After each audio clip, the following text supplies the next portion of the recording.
Briggate is one of the oldest and best known roads in the city of Leeds. It is over 800 years old and still retains pretty much its original dimensions and layout. In this two-part series, I will tell the story of Briggate using old photographs, maps and current clips. Briggate is located in Leeds city centre, running south to north from Leeds Bridge to an intersection with the Hedgerow and New Briggate. This video looks at the lower section of Briggate, between Leeds Bridge and Ball Lane. The second video looks at the upper section of Briggate, between Ball Lane and the Hedgerow.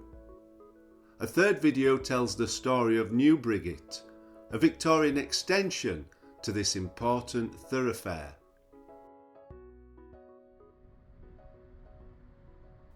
The name Briggate means the road to the bridge. Leeds Bridge played an important role in the development of the city. A bridge is mentioned as early as the 14th century, and before that there was a ford across the river. Trade developed in medieval times with people crossing the bridge, and a cloth market was regularly held on the bridge and lower section of Briggate, seen here. Briggate was in fact created in 1207 by Maurice Paynell, the lord of the manor.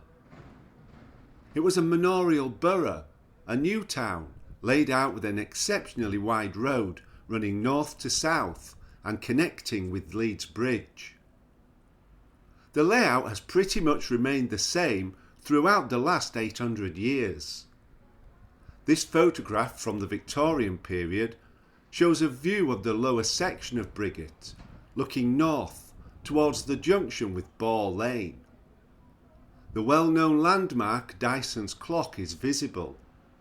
Several horse-drawn vehicles are visible, including a coach pulled by white horses. When Briggate was originally laid out, it was flanked by Burgage plots, seen in this plan. The Burgage plots were long strips of land with a building facing the street. Over the centuries, and particularly in the 18th century, the long gardens were filled in with buildings, but we still see evidence of the Burgage plot layout today. Many of the building fronts on Briggate still retain the same width proportions, and many of the archways to access the Burgage plots and yards are still present. This example from the lower section of Briggate provides access to Hurst's Yard. You can see how buildings were infilled, and it provides an interesting connecting passageway.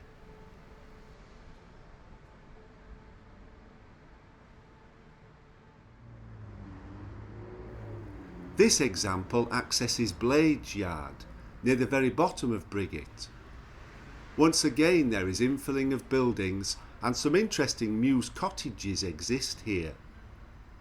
There are other examples on the lower section of Briggate, and as you'll see in the next video, passages also exist in the upper section.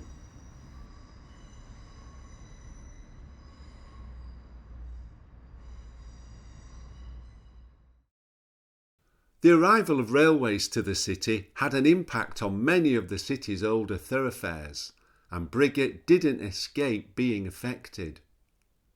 Between 1866 and 1869, the North Eastern Railway built a railway viaduct to take trains to the new station, passing across the lower section of Briggate. The railway still passes across the road today and has been a feature of this section of Briggate for over 150 years. In February 2017, the railway bridge was painted in rainbow colours, at the same time highlighting the area's association with the city's LGBT community. Located just below the railway bridge was once the Old George Hotel, which had opened in the 17th century. It is sometimes referred to as Simpson's Hotel, due to the Simpson family who ran it at the end of the 19th and into the 20th century. On this photograph there is a sign noting it is Simpson's Old George Hotel, as well as an advertising board identifying W. Simpson as a sanitary and hot water engineer on the alley to George Yard, another example of access to the original Burgage plots behind. This census entry from 1891 shows the Simpson family living at the hotel. Robert Simpson is the hotel keeper, and also living there is his son, Walter Simpson, a 16-year-old plumber. A look at the Leeds Directory for 1901 indicates that Robert's wife, Emma, later took over the running of the hotel. It is said that Charlotte Bronte once stayed at the Old George Hotel and described the interior in her novel Jane Eyre.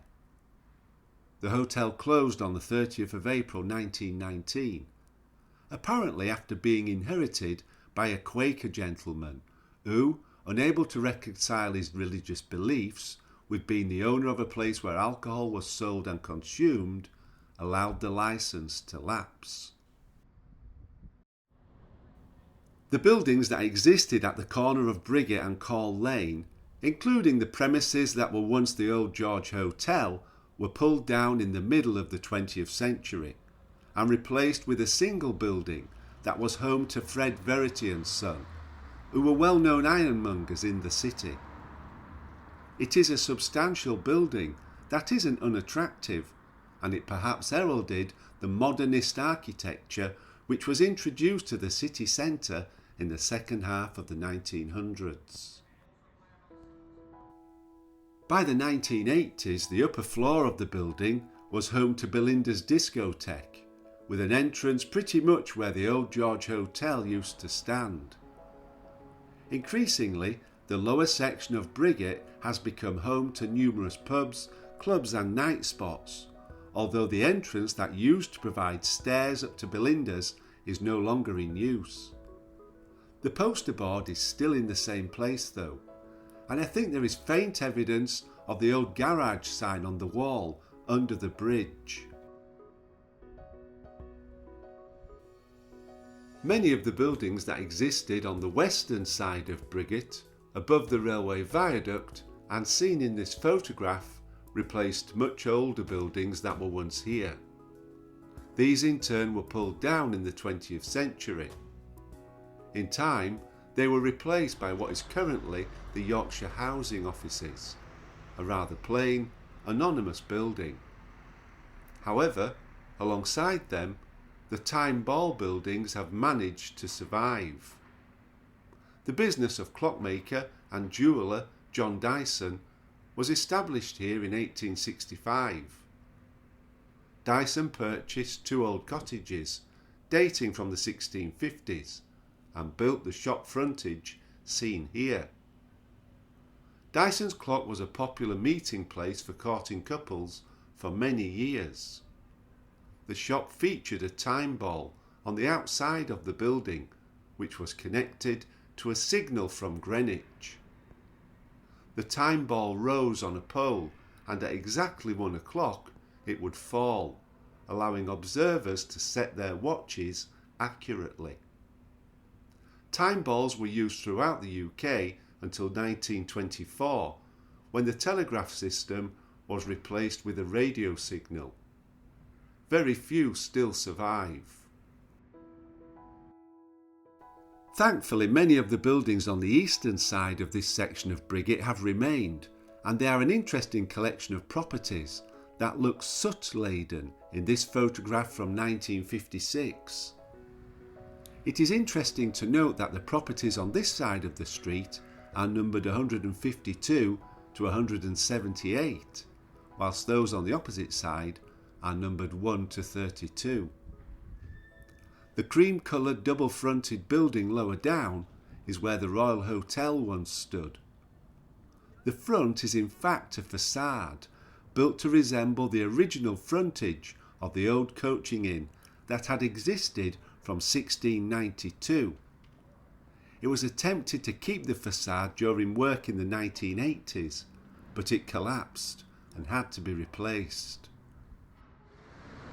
At the bottom western corner of Briggate, there is yet another interesting collection of buildings, including the Cosmopolitan Hotel, Restaurant and Bar. This building may be better known as the Golden Lion Hotel.